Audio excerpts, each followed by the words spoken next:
SSC English second পেপারে বইটি থেকে সাফিক্স প্রিফিক্সের প্র্যাকটিস পড়া হচ্ছে। তো 80 বা 80 নম্বরে বলা হচ্ছে ইট is the responsibility of human beings to prevent the environment from being spoiled. অর্থাৎ মানুষেরই এটা দায়িত্ব যে তার পরিবেশকে রক্ষা করা, দূষণের হাত থেকে বাঁচানো।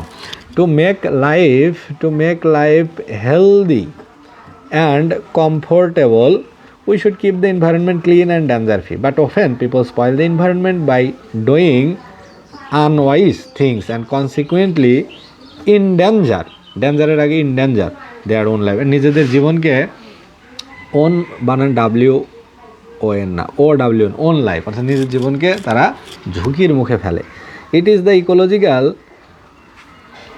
ইমব্যালেন্স, এটা হলো পরিবেশের যে উপাদানগুলো আছে তার মাঝে একটা ভারসাম্যহীনতা, that causes changes in the world's climate, বৈশ্বিক জলবায়ুতে যা প্রভাব ফেলে, and brings about different kinds of natural disaster, অনেক প্রাকৃতিক দুর্যোগ বয়ে নিয়ে আসে।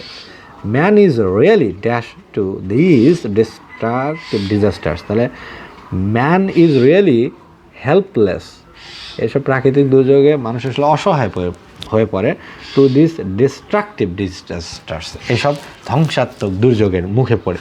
হাউয়ার dash can play an dash role to preserve the balance of, তাহলে এখানে হবে প্লান্টেশন ক্যান প্লে অ্যান, অর্থাৎ বৃক্ষরোপণ, গাছ লাগানো, অ্যান ইফেক্টিভ রোল, একটা কার্যকরী ভূমিকা পালন করতে পারে to preserve the balance of nature, প্রকৃতির যে একটা ভারসাম্য সেটি রক্ষা করার পিছনে। Trees keep the world suitable, এটা উপযুক্ত করে for us by inhaling carbon dioxide and emitting oxygen, অর্থাৎ কার্বন ডাইঅক্সাইড গ্রহণ করে এবং অক্সিজেন ত্যাগ করে গাছ পরিবেশের যে ভারসাম্য, ইকোলজিক্যাল ব্যালেন্স, এটি রক্ষা করে।